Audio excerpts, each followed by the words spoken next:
Amados irmãos em Cristo, que Deus esteja conosco. Gostaria de trazer aos irmãos hoje um tema sobre a manifestação e a graça de Deus em nossas vidas. O professor Júlio Gart, no livro das Duas Grandes Leis Espirituais, nos ademoesta.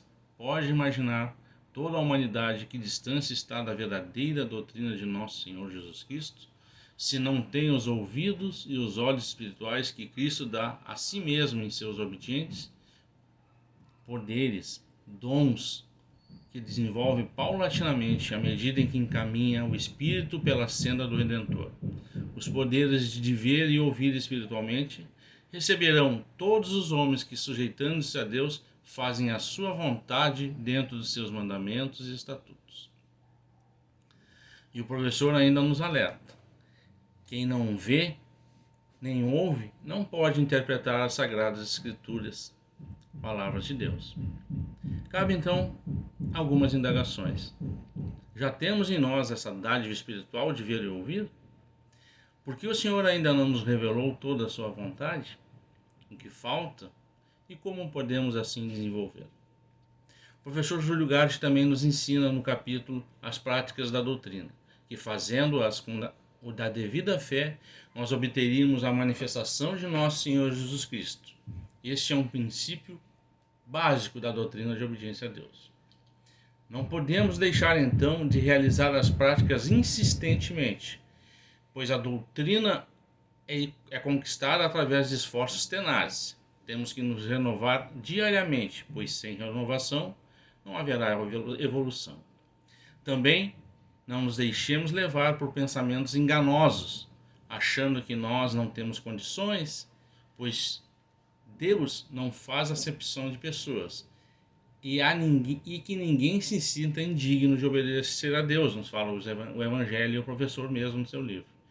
O que precisamos mesmo é colocar essa doutrina verdadeiramente como única condição de salvação de nossas vidas. Não como homens imperfeitos, mas como seres espirituais, pois não somos nós, mas o Cristo em nós que realiza todas as coisas. É Ele que entra em harmonia com a sua própria vontade. Diz o Mestre: para viver a vida verdadeira, comamos o pão, mente de Cristo, feita por Deus, um estado de consciência universal que se adquire pensando que em tudo obedecemos a Deus, dentro dos seus mandamentos e estatutos. Só assim vive e viverá o Cristo em nós, pela fé. Recebemos tudo de Deus e devemos dar-lhes graças, pois de nós próprios nada possuímos, tudo vem de Deus.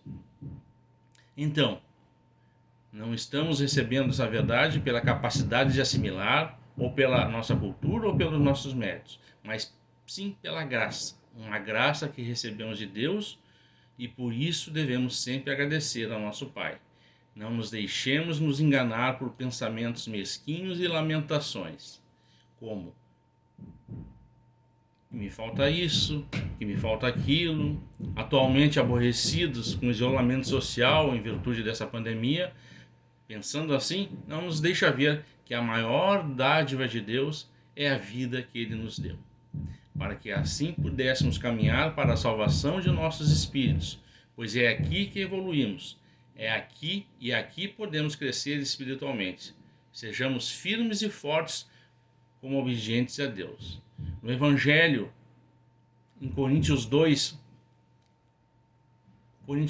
versículo 7, no espinho da carne, ele nos mostra muito esclarecidamente sobre essas passagens de sofrimento na carne, meus irmãos. Peço que os irmãos leiam e observem então o que Paulo passou e com tudo que tinha, ele ainda assim levou essa doutrina por várias e várias localidades, que foi o maior divulgador da doutrina de nosso Senhor Jesus Cristo, sem o conhecê-lo materialmente. Então, irmãos, todos nós devemos dar graças a Deus pela vida, porque com ela, numa atitude mental positiva, receberemos todas as coisas que nos fazem falta. Dentro desse critério, não devemos ter a timidez de dizer ao mundo o que é a doutrina, o que é a verdade. Se alguém quer fazer uma caridade para alguém, ensina-lhe a obediência a Deus. O Evangelho nos fala: o homem não pode receber coisa alguma se do céu não lhe for dado. Temos que ser pacientes, temos que ser receptivos para receber essa graça. E para que isso aconteça, temos que ter a confiança de que Ele que nos dá as coisas que necessitamos, não somente para a vida material, mas especialmente para a vida espiritual, que é a mais importante. Aquele que for tímido, morno, não receberá nada. Em Deus tudo podemos, porque Deus nos chamou para sermos ativos na fé. Esta é uma condição essencial no cristianismo primitivo.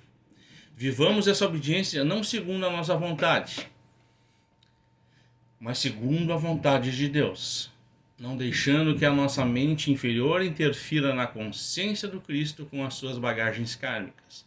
Temos que abrir nosso coração e afastar de nós todas as ideias egoístas limitadas, para que a verdade possa se expressar cada vez mais. Assim, vem aquele jato do Espírito Santo em nosso cérebro e Deus abre a nossa compreensão.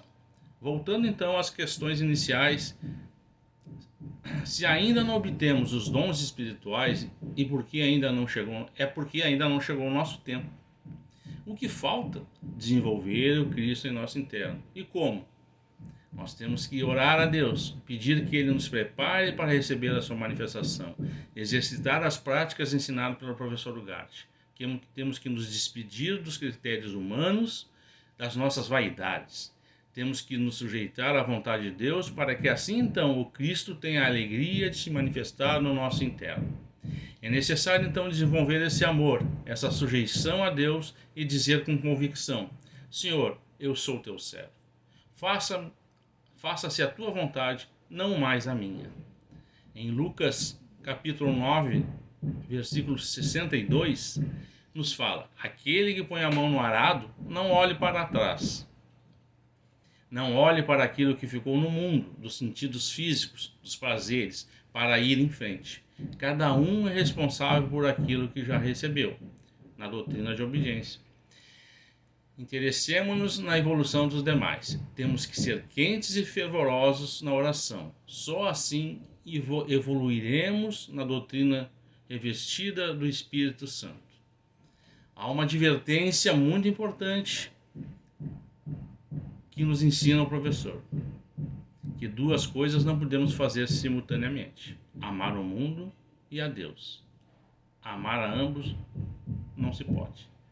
Agradeço a Deus e peço que Ele se manifeste em nosso interno cada vez mais e possamos, em seu nome, levar essa doutrina adiante conforme está profetizado em seu livro, nos Evangelhos e no livro do professor. Que Deus esteja conosco e que nos persevere.